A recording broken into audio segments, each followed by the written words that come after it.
ንሽቃት ዓመታት ብፍቅሪ ዜሮም ሕጅስ ክምርዓው ኣብ ምሽግሻብ ዘለዎም ፍቅሮም ዝረኣየ ሰብ ዘይት ምርዓው እንዳበሉ ደጋጊቦም ይዛረቡ ነይሮም። ሕጅስ መልሲ ዝረኸብዮም ዝመስሉ ሃንደበት ተላልዮም መሓዙት ኮይኖም በድሕሪ ከዓ የፍቅረከ ከተባሃሉ ምልማድ ዘምጾስ ጡም ፍቅሪ ዝኣተው ዋላዳ አንሱ ልዕሊ ማንም የፍቅራ እምበር ናታ ገና ይዛይድ ከእንዲ ዝኾነ ከዓ ስድርኣ ዘይፈትዎ ክንሶም ብሓይሊ ዝኽሰር ከሲራ ክትምርዓዎ ዝወሰነት መወዳዕቱን ኩሉ ዝፍተን ፈቲኖም ምስላጥ ምስ ኣበዮም ሓንቲ ጓሎም ስለ ዝኾነት ፈትዮም ከይፈተው ሃራይ ክብሉ ስድርኣ ዝተገደዱ ኩሉ ንመርዓ ዘድሊ ነገር ተዋሊዱ ጥራሕ እታ ዝተወሰነት መዓልቲ ክትመጻሎም ብሓንቆታ ዝጽበይ ዘለዉ ብፍላይ ንሳ ሓሳብ ልባ ስለ ሰመረላ ኣብ ክትወፅኦ ዘይትኽእል ናይ ሓጎስ ቀላይ ጥሒላ ገጻ ናይ ባሕታ ደስታ ስምዒት ብዘይ መጠን ካብ ዘንጸባርቕ ብዛሕቕፂር እዩ። መርዓ ክልተ ሰውን ምስ ተረፎ ፈለቱ ንኣንበር ቅድሚ ቤት ማእሰርቲ ምእታኻ ሓደ ንበል ድሓር ደዓበይ ከይተርክበልና ናብ ሰቤትኻ እንዳበልካ ክትጎይኻ ምስ በልዎ ኣብዎም እኳ እንተነበረ ከይትጋብዘና ኢልካ ዲኻ እንዳበሉ ምስ ወጠጥዎ ካይሕርቆም ስለ ዝተሰከፈ ካይፈተወ ዘረባ ካይብዝሐ ዝኸደ ናብቲ ባር ክኣቱ ከለዉ ፀሓይ ኣብ መጥላቑ ዝነበረ ክብሉ ንሶም እንዳረሰኑ መሬት እንዳመሰየ ክኸይዱን ጀመረ። ጠራሙዝ ቢራ ይወርድ ዊስኪ ይትበል ዘሎ ኣልኮላይ መስተ ህውስውስ እዩ። ኩሎም ብሓባር ብዘይ ምቁራፅ ሰትዩ ዝነበሩ ዋላ እኳ ለባማት እንተኾኑ ኮይኑ ግና ሕጅስ ኩሎም ብዘይ ኣቃን ይሰትዩ ስለ ዘለዉ ይኣኽለኩም ዝብል ሰብኣይ ተራኽበን መሊሶውን ገዛዶ ንቀይር ተባሂሎም ብሰንከልከሎም ከባቢ ፍርቂ ለይቲ ናብ ለይታዊ ትልሒት ኣበሉ ሰዓስዑ ተቆጻጸዩ ዓለም ኣይጹር ንበልዋ መወዳዕቱኡ በብወገኖም ፋሕበሉ ኮይኑ ግና ናይ ንግሆ ከባቢ ሰዓት8 ምስ ኮነ ከም ገለ ክብል ስለ ዝተበራበረ ቁልሕ መልሕ በለሞ ኣብ ዘይፈልጦ ክፍሊ ከም ዘሎ ስለ ዘስተብሓለ ከመይ ነገራቱ እንዳበለ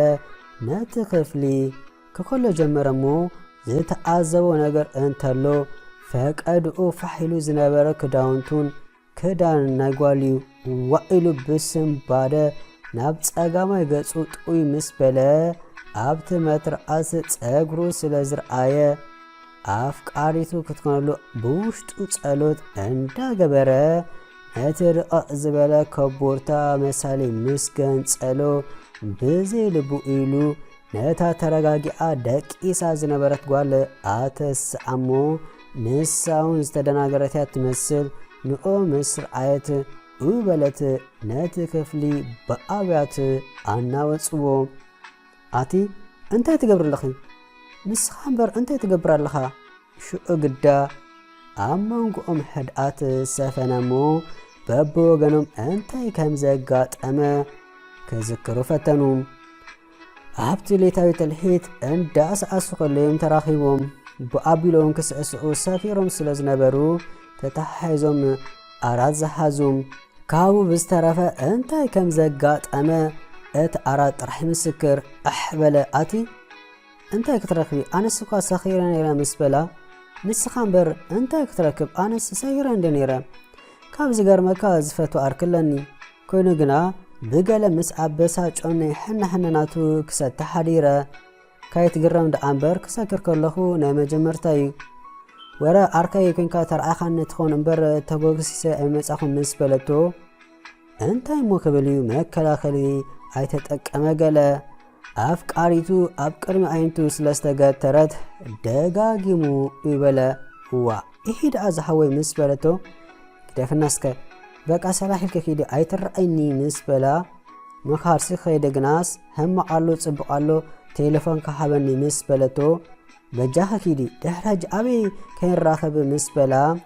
ሃወይ كم زمسلني بزي مكلاخينا حديرنا أنت تنسوخة مسبلتو كمزا مرد السماء لبو مخخبلت أنت تنسيلكي زرباي مسبلا هيورد مس عاركي كنفلا لمالتوكي كملو أنت كمان بحيوتي تدرب شايفلتن إنكا قدا تلفونكا مزقبيلا موبايلات قبلتهم زهزون زجبطون طافيئو ممزازلمتون سلاستدفنات قطر تليفوني يبو شمو نغي وافانوا كوينو غنا كابت كفلي كوصاي ترعين اب حساب دات صمد افقاريتو اندا ترعيتون تشجر صبقتي مزخونت كالغوال ريخن مال زبت كم نغستي اندا تخناخنكو خوي لبين حوارو ناخي አረኪበክ ነብሬ ንኣኽ ዝተላለኹላ መዓልቲ ከመይ ብረክቲ ዕለትያ ቀሲሉ ዝማዕበለ ፍቅረና ኩልንትናይ ብኣኺ ከም ዝቃነ ስለ ዝገበረኒ ሞት ጥራሕ እንተዘይኮይኑ ካልእ ዋላ ሓደ ክፈለይና ይክእልኒ ንስኺ ክንዲ ኩሉ ነገር ኢኺ ኣይዘውር ኣይዘሙ ብጌጋካ ምእጉርቲ ካልእ ጓል ኣይስእም ዝበላ እንዳዘከር ወኣነ ጠላም هجخ انتاي زغبرو كمزي لخ مرعا كفصم دي اتانتاي مات ودي حد نبليلوم انت زي دفاف انكو ابز خمزي امس ودكو نير ورانتا كوينخ يا اخلني زيبلكم هجس نزم السمعت انتاي تبلن تخون كنغرا علن دخا اندابله بزح كسلاسل دحر مصناح كداونتو تخدينو غوسس እንዳበለወፀ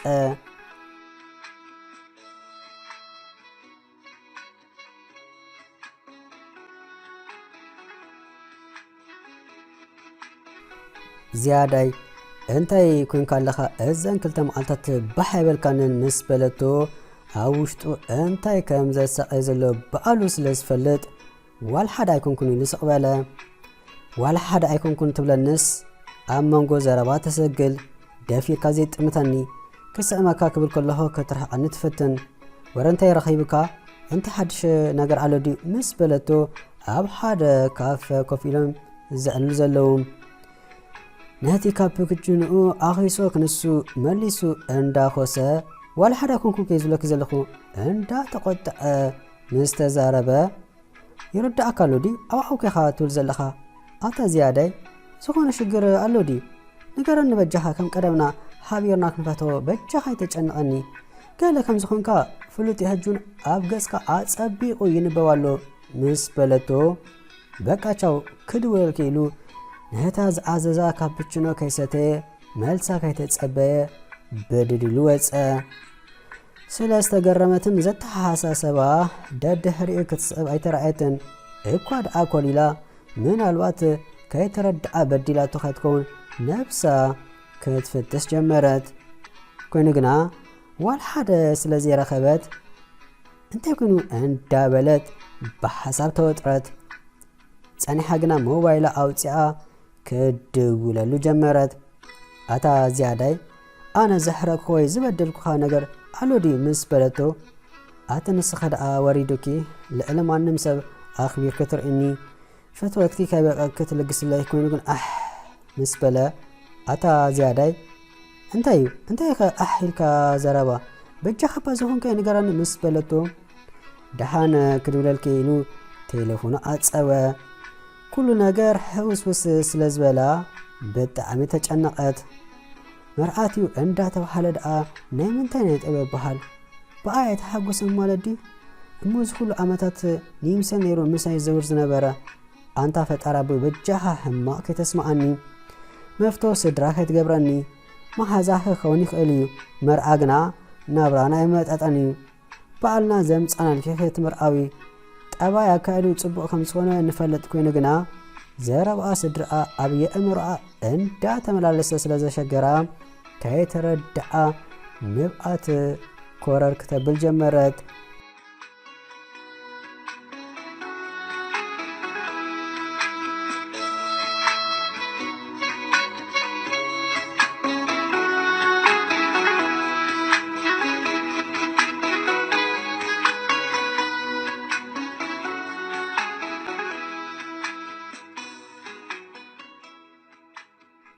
ገዝኣ ምስ ከደት ቀሲና ክድቅሰይ ከኣለትን መግቢ ከይተረፈ ክወርደላይ ከኣለን እንታይ ጸገምካ እንተበለቱን ክምልሰላ ደፊሩ ክዘረበይ ከኣለን ግብሪ ብውሽጡ ስለ ዘሳቀዮ ክሕደ ጥልመት ዝፈጸመ ኮይኑ ስለ ዝተሰምዖ ሕርር ኩምትር ኢሉ ካብ ምሰብ ምስ ገዛእ ነፍሱ እንዳተብኣሰ ክዛረብ ዝመረጸ ንኣግና መመሊሱ የድምያ ከም ዘሎ ዝተረድኦ ኣይመስልን እንታይ ከም ዝኾነ ከረጋገጽኩሞ ኣይደቅስኔ ስለ ዝበለት መሊሳ ሞባይላ ስሒባ ምስ ደወለትሉ ደሓን ጽባሕ ንራኸሞ እንታይ ከም ዘጋጠመኒ ክነግረኪ ሽኦ ፍርድኺ ይጽበይሉ ቴሌፎኑ ምስ ኣጸወ ናይ ምንታይ ፍርድዩ እንታይ ማለት ይኸ እንዳበለት ክትሓስብ ከተሰላስል ክትጭነቕ ከምታ ዘላታ ሰላም ከየብለት ፈጢጣ ደኣ መሬት ኣውጋሕታ ኮይኑም ድሕሪ 45 ደቓኢቕ ኣብታ ናይ ኩሉ ግዜ ቦታ የራኽበና ዝብል መልእኽቲ ሰዲዳ ከምታ ዝሓደረታ ክዳውንታ ከይቀየረት ገጻ ጽቡቕ ጌራ ከይተሓጸበት ሞባይላ ሒዛ ደኣ ከም ኦፍ ክትነፍር ጀመረት ንሱም ብወገኑ ሙሉእ ለይቲ ከሰላስል ብኸፉ ከይደቀሰ ዝሓደረ በቃ ክትመሕረንን ክትቀትለንን ኣብ ኢዳዩ ስለ ዝበለ መልእኽታ ኣንቢቡ ነዚ ኣፉ ከማን ከይለኸፈ ናብ ኣምረሐ ኣብቲ ቦታ ምስ በጽሐ ምስ ክዳን ሌታ ምስ ረኣየ ከብዱ ስለ ዝበለእቶ ብጣዕሚ ሓዘነ ንነፍሱ ደጋጊሙ ረገማሞ ገፈፍ እንዳበለ ኣብ ጥቓኣ ምስ ቀረበ ዘረባ ከየብዝሐት ዝያዳይ እንታይ ሓኮንካ ንገረ ንበጃኻ እንዳበለት ናብ ሕቶ ኣትኺላ ዝኣተወት ጽብቕተይ ከመይ ኢለይ ከም ዝጅምረልከ እንደአይ በቃ ይቕረ ግበርለይ ጥራሕ ክብለክ ዝኽእል ኢሉ ኣብ እግራ ተደፍአ ነዚ ዝርአት ጓል ሕርብትብት ስለ ዝበላ ኣታይ ዝያዳይ እንታይ ኻ ኮንካ ንኣበጃኻ ተስእን ቅድም ንገረንሞ ይቕረ ደይ ክብለልከዋ እንታይ ኻ ኮንካ ምስ በለቶ ኣተ ጽብቕተይ እንተ ደሊኺ ዋላ ቀተልኒ ኣይተሓዝለይ ጥራሕ ክብለኪ ዝኽእል ምስ በላ ኣብ እግራ በታ ዝተደፍኣ ደንን ኢላ ክተተስኦ እንዳፈተነት ዝኾነ ይኹን ይቕረ ክብለልከ ጥራሕ ተረጋጊኻ ንገረኒ ምስ በለቶ ኣቲ ዝያዳይ እንታይ ዝንገር እሞ ኣለዎ ኮይኑ በቃ ከይተረድኣኒ ምስ ሓንቲ ጓል ሓዲረ ምስ በላ እንታይ ሓዲረ ኢልካ ዘረባይ ምስ በለቶ ኣቲ ጽብቕተይሉ ዘጋጠሙ ምስ ነገራ ንብኣታ ከም ሆጅ ክትፈርሽሖ ጊዜ ወሰደትን ዘረባ ከምልቐቱን ገዲፋቱ ደኣ በታ ኣብ እግራ ዝተደፍኦ ብጉያ ተሰውረት ህይወታ ምስ ቅቕል ዝበለ ኮይኑ ስለ ዝተሰምዓ በቃ ከምዛ ኣእምሩ ሰሓተ ሰብ የእደዋ ናብዚ ናብትን እንዳበለት ቤና እንዳተዛረበት ስቂላ ንቅድሚኣ ጉዑ ዝኣቐጸለት ንሱን ጎዩ ከርክባ ኣቕሚ ስለዝሰኣነ ኣብቲ መሬት ረፍዓ ድሕሪ ምባል ደጋጊሙ ደወለላ የግዳስ እንዳርኣየ ሰምዐት ከምዛ ቀድሚ ሕጂ ገና ሓንቲ ምስ ጸውዐት ዘይትቅበሎ ዝነበረት ስቕድ ኣበለት ሸለል ጋበዘቶ ከቋረፀ ደጋጊሙ ደወለ መልሲ የለን ኦሮማይ በለ ግዲ እቲ ክሓንጾ ዝሓሰብ ሓዳር ፋሕ ብትን ክብል ተራእይዎ ደቃ በተረፋዕ ዝበላ ኣይ እንዳበለ ኣልቀሰ በኸየ ደጋጊሙ ደወለ ወይከ ንስኻ ግዳ መርኣኻ እንዳተቃረበ ኣሪፍካ ዘይትቅመጥ ሕጂ ንብኣት ተዓሳ እንታይ ይዓብስ እንዳበለ ህልንኡ ብግድኡ ክቅጥኦ ጀመረ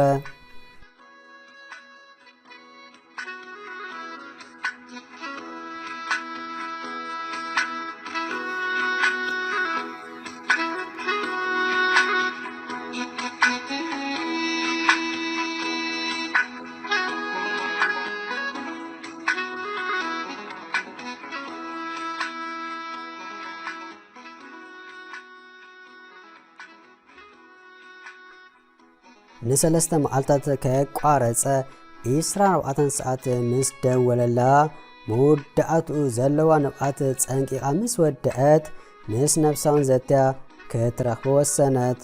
ኮይኑ ምስ ተራኸቡ ብሕዙ መንፈስ ንክዛረብ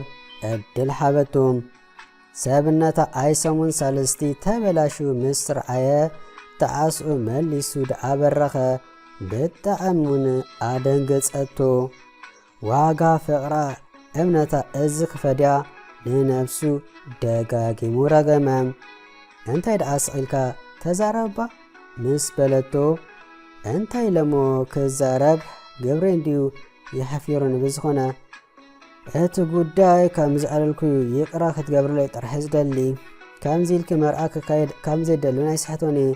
ምሕረት እንተ ጌርክለይ ግና ንሓዋሩ ብጌጋ ጠርሙዝ ቢራ ትኹኑ ከይሰቲ ቃሊዓቱ መዋእለይ እሙን ሰብ ኣይኮነልኪ ነዚኣ ጥራሕ ሸለል በለኒ ምስ በላ ስቒላ ክትሰምዖ ድሕሪ መጽናሕ መዓራ ክንደይ ከም ዘፍቅረካ ዝኣምነካ ትፈልጥ ኢኻ መርኣና ኣትዩ እንዳተባሃለ እዚ ክሰምዕ ንዓይ ልዕሊ ኣቕመዩ የግዳስ ምእንቲ ዝሓለፈ ፍቕርና ክብል ዘለኒ ሓይሊ ኣኻኺበ መጺእካ ኣለኹ እምነት ከቢድ እዩ ንእምነት ኢኻ ኣላጊጽካሉ ንብድሕረጂ እንታይ ውሕስነት ኣለኒ ምስ በለቶም ኣቲ ዝያዳይ ካብዚ ኩሉ ዓመታት ገለ ርኢኽለይ ትፈልጢ ድኺ ዘይሓሰብኩ ይረኺበ በጃኽ ነዚኣ ጥራሕ መሓርን እምበር እሙን ሓዳሩ ንደቁ ኮታስ ንኹሉ ኮነልኪ ምስ በላ ዝገበርካዮ ኣዝዩ ከቢድ ነገር እንድዩ ምእንቲ እቲ ዝሓለፈ ክብል ይቕራ ገይረልካ ኣለኹም ሰባት ስለ ዝበሉካ ጥራሕ ምእንቲ ከይተቀየሙ ኢልካ ኣብ ሓሸዊ ወይ ዘይተደለየ ነገር ምእታው ምግባር ጽቡቕ ኣይኮነን